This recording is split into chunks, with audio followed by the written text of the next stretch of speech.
Welcome to Rise, Grind, and Shine, a podcast for creatives and entrepreneurs who are on their grind, crushing their goals, and determined to live their best life.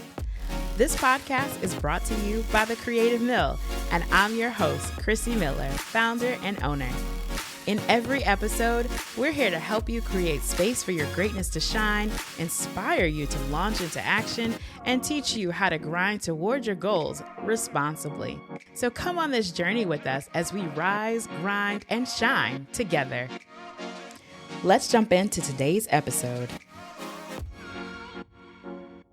Welcome back to another episode of Rise, Grind, and Shine. I'm your host, Chrissy, and today we're about to tap into the untapped version of you. What I want to share in this episode could really be just the pivot that you need that could truly transform your life and your work. And that is called the zone of genius. So if you listen to my last episode, I kind of touched on it just a little bit as we're talking about knowing when you need to pivot. Well, today we're about to dig through what is called your zone of genius, figure out what it is, how to find it, and why living in your zone of genius is really the key to creating that thriving life that I'm always talking about. So today, you're getting Teacher Chrissy. Last episode, you got Coach Chrissy, but today we're about to unpack all of this. So you might want to get your notebooks out, pause if you need to, take a written note, voice note, whatever. We're about to drop some gems today. So let's dive into the zone of genius. I encountered it in a book called The Big Leap by Gay Hendricks. And if you listen to my previous podcast episode, I mentioned that I got a hold of this book, read it literally in a weekend, and was just so excited by the content that here we are sharing this with you. And I think that it really revolutionized my thinking and how I'm moving forward in the coming days.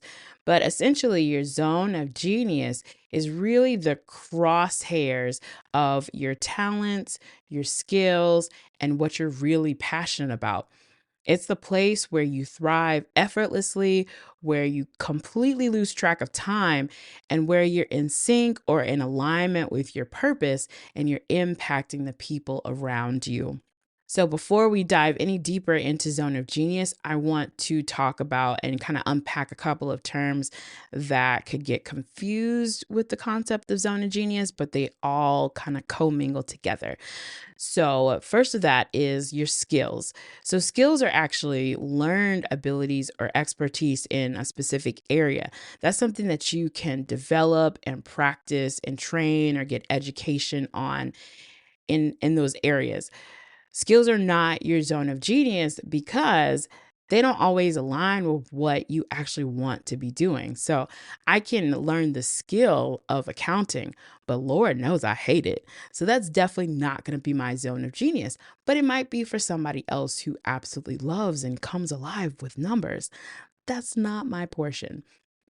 Then you have talents. So talents are innate abilities. They're natural things that you basically are kind of born innately being good at.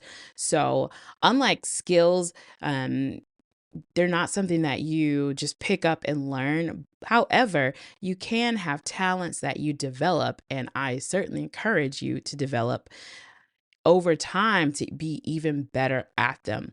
So you can have those skills, you can have the talents, but those don't necessarily bring you fulfillment. And then the third thing that I want to unpack is purpose. So your purpose is your sense of meaning, your contribution to the world. It's really the why for why you're here. Why did God create you? God created everyone with a specific purpose. And that's our reason for being on this earth and what we're called to fulfill. So as I mentioned before, your zone of genius is kind of the combination of all of those things. And it's really where your passion meets your talents, your skills, and your purpose. Now, to better understand zone of genius, I want to talk about the other 4 areas. So in the book, Gay Hendricks talks about the 4 zones of work.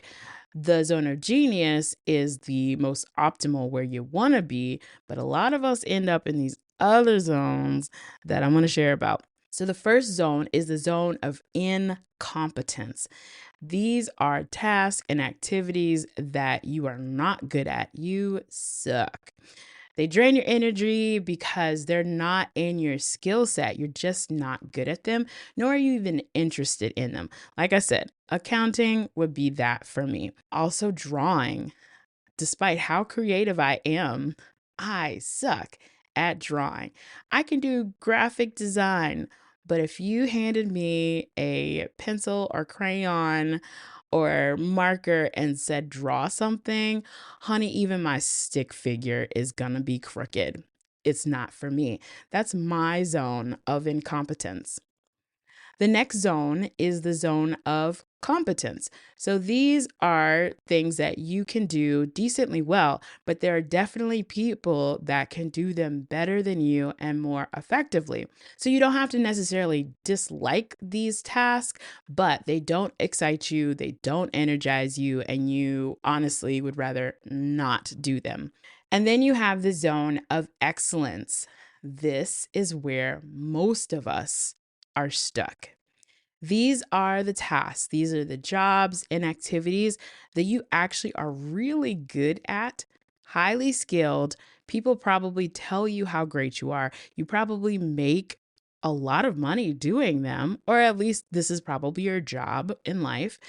However, these do not fuel you. They don't fill your tank. They don't light your soul on fire. And if you're like me, doing these tasks lead to complacency and burnout. Does that sound familiar? For me, the zone of excellence, believe it or not, has been being a music teacher. And if you know me in real life, you would probably be shocked to hear me say that, but I have mentioned in previous episodes that music teaching has been something that I have thoroughly enjoyed doing. It is one of those things that I, first of all, have a degree in music. Secondly, people say I'm really great at teaching music to other people. And I do admit that I am pretty great at teaching music to other people. However, there are times when teaching music completely drains me, especially if people don't want to actually learn it. And I found myself getting burnt out really easily teaching music. And that's okay to admit that. And for anyone who's listening who I teach, well, I love you. But I also am recognizing what works and what doesn't work for my life as I encourage you to do the same. So, teaching for me has been my zone of excellence. I have thrived at it at times because there were pieces and parts of it that were a part of my zone of genius. And so there was the capacity to thrive in it, but that was always short lived because it wasn't completely my zone of genius.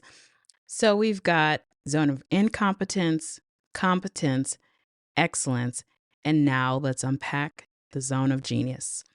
This is your sweet spot.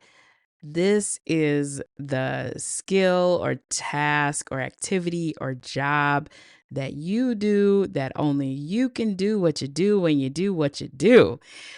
This is like your glory space.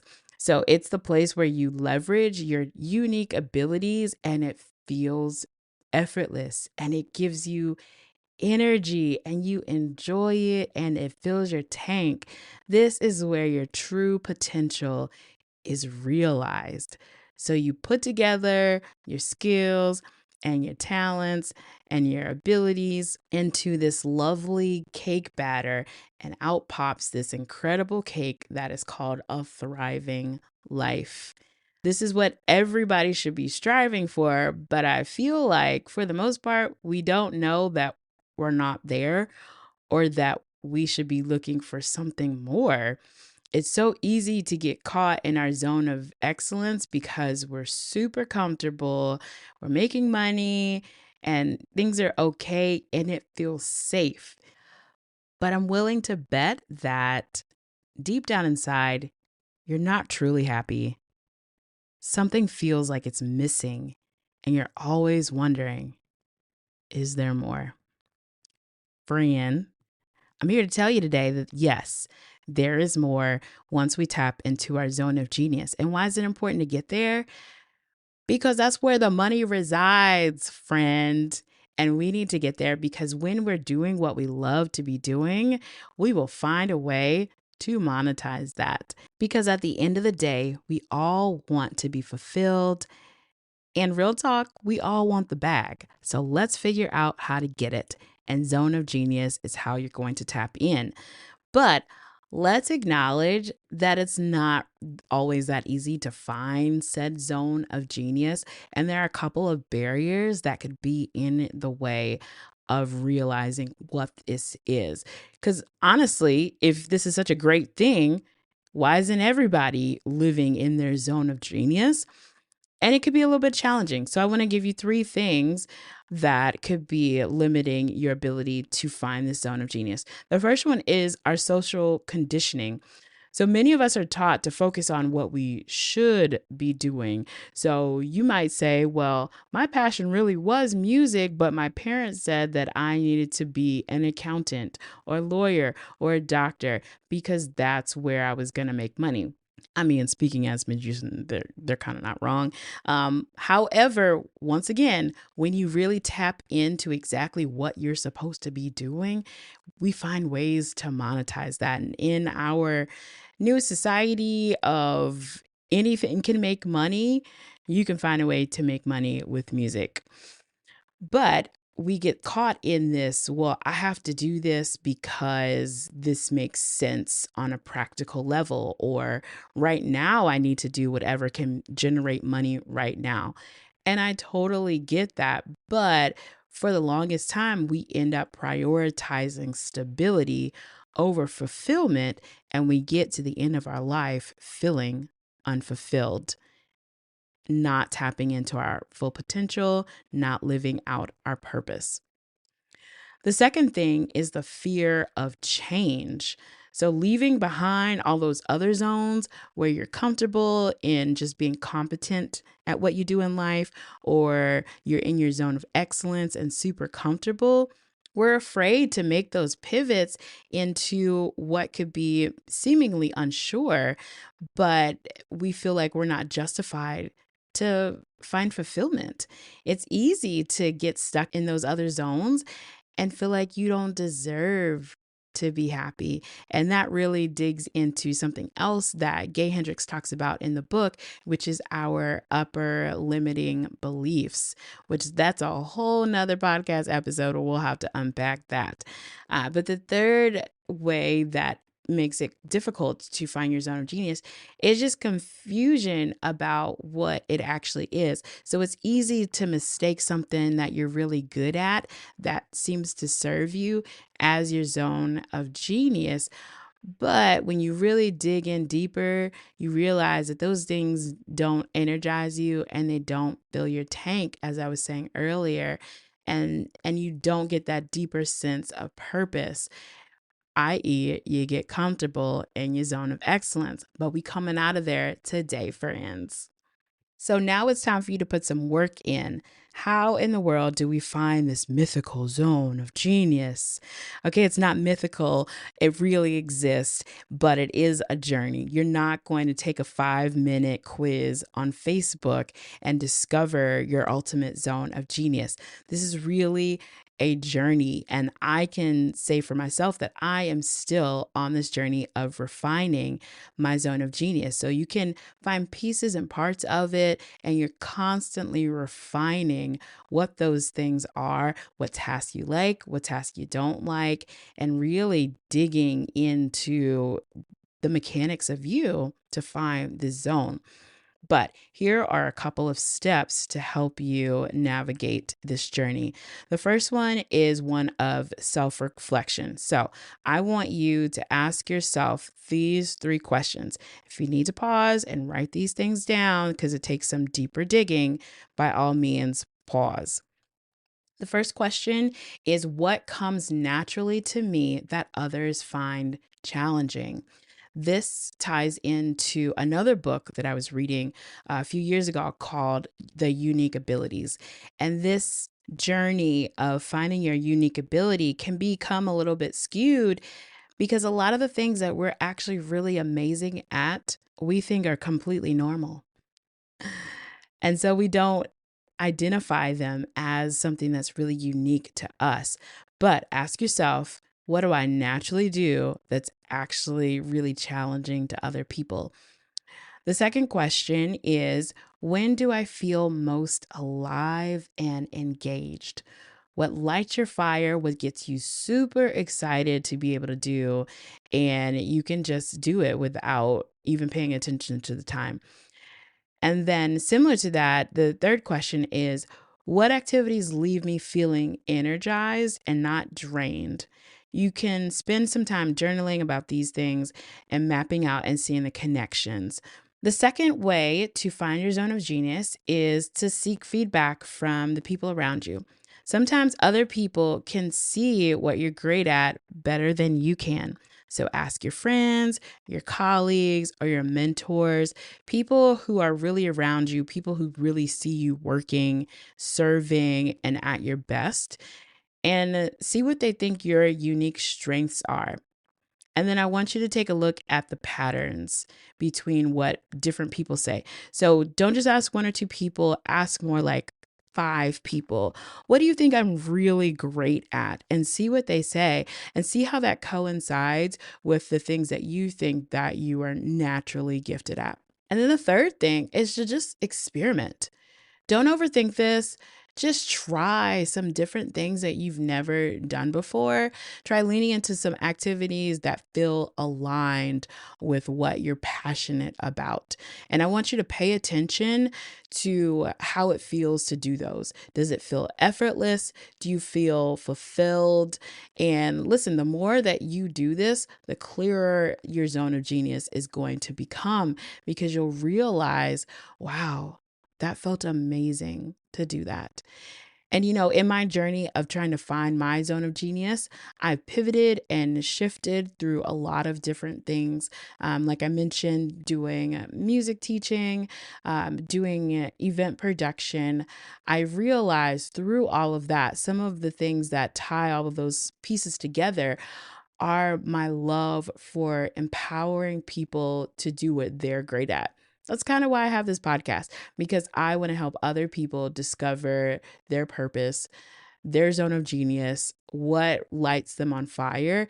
And when you are operating to your full capacity and potential, that brings me joy. I can jump on the phone with someone and talk about what they're good at and how we can leverage their skills and abilities and passions to create a role or a job for them. And I'm so excited. We could talk for hours and I can go on and on and on. And it just fuels my tank. I don't feel drained, even if I've talked for 2 or 3 hours to multiple people. I just love doing that. And so I recognize that's my zone of genius. So, what do you do once you've discovered this elusive zone of genius? Well, now it's time to align your life and your work to be in alignment with the zone of genius. Now, listen here. I am not telling you to go quit your job to go pursue this right away. And maybe you don't even need to. If you have discovered that your life's passion is to help animals, please do not quit your job and go join the circus. I'm joking. That's pretty extreme. But listen, not all the time does finding your zone of genius mean that you need to completely change your job. So maybe you say, I've clearly been operating in my zone of excellence in my career, and I know that there is more. I love that in the book, The Big Leap, Gay Hendricks talks about the various C suite level executives that he has coached and consulted with throughout the years.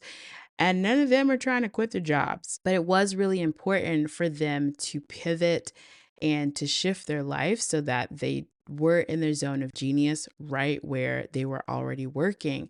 So it didn't mean that they left their company or left their industry, but it was more about how do I tweak what I'm doing to start that shift of alignment.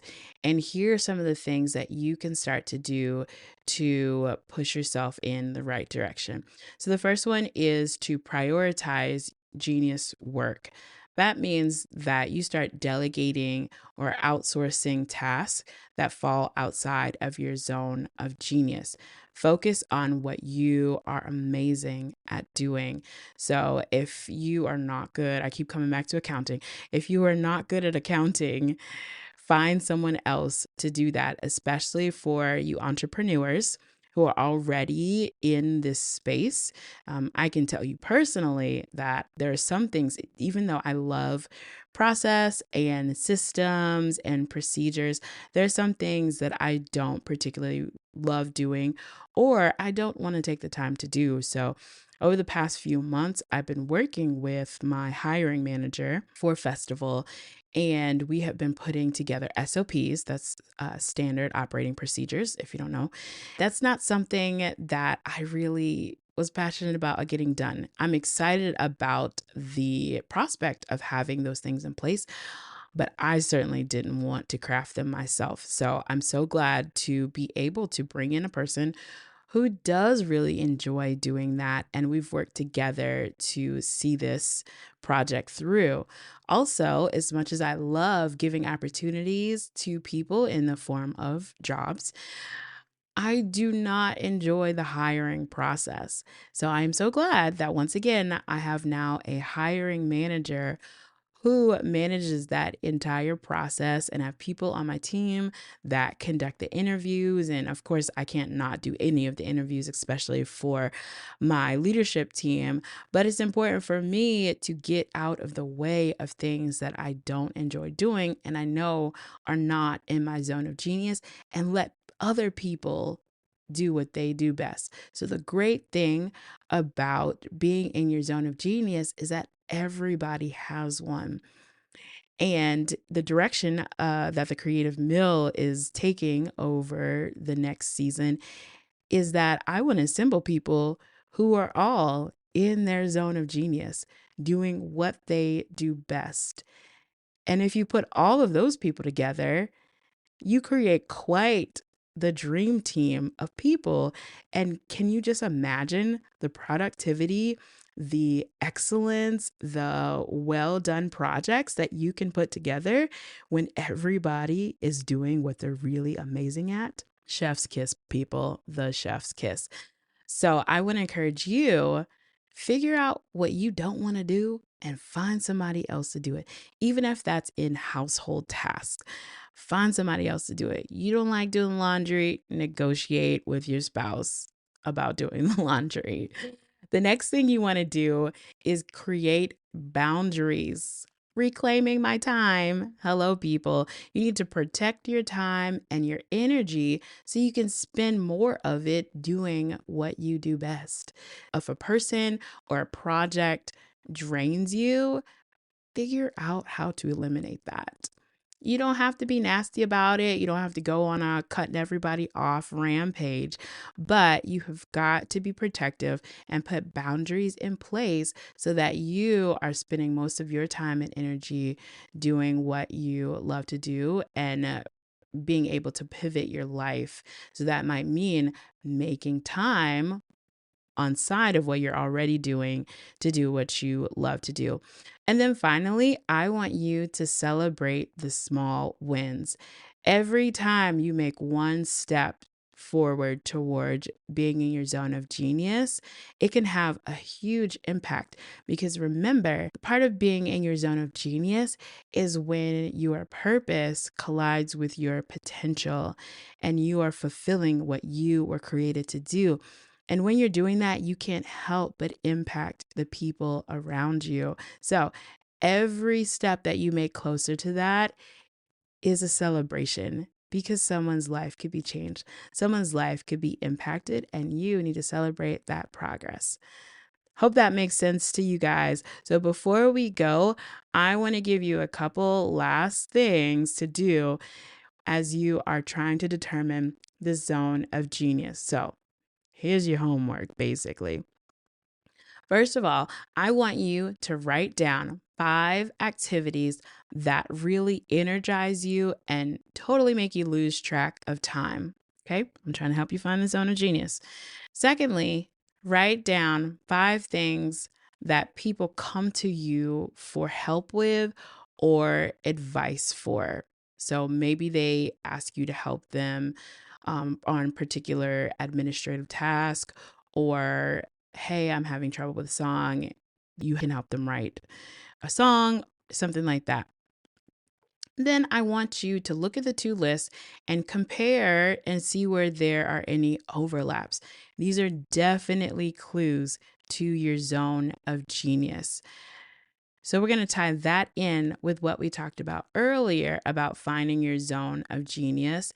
And of course, that was asking yourself what comes naturally to you, what makes you feel most alive, and then what activities really leave you energized and not drained. So all of those things are a great roadmap to finding the treasure, which is your zone of genius. All right, so that's it for today's episode. I know that was a lot of information. You got some action steps in there, and I really hope that you take the time to process through, journal, talk to friends to really tap into finding your zone of genius. I hope this inspired you to start exploring what truly makes you unique and fulfilled. And please remember, this is a journey, not a destination. Give yourself the time and the grace and the space to uncover your genius and who you really are. Thanks for listening in to today's episode. Make sure to follow us on socials. It's at Chrissy the Mill, as well as at thecreativemill.co. Hit the DMs and tell us what you thought of today's episode. If it inspired you to action, let us know.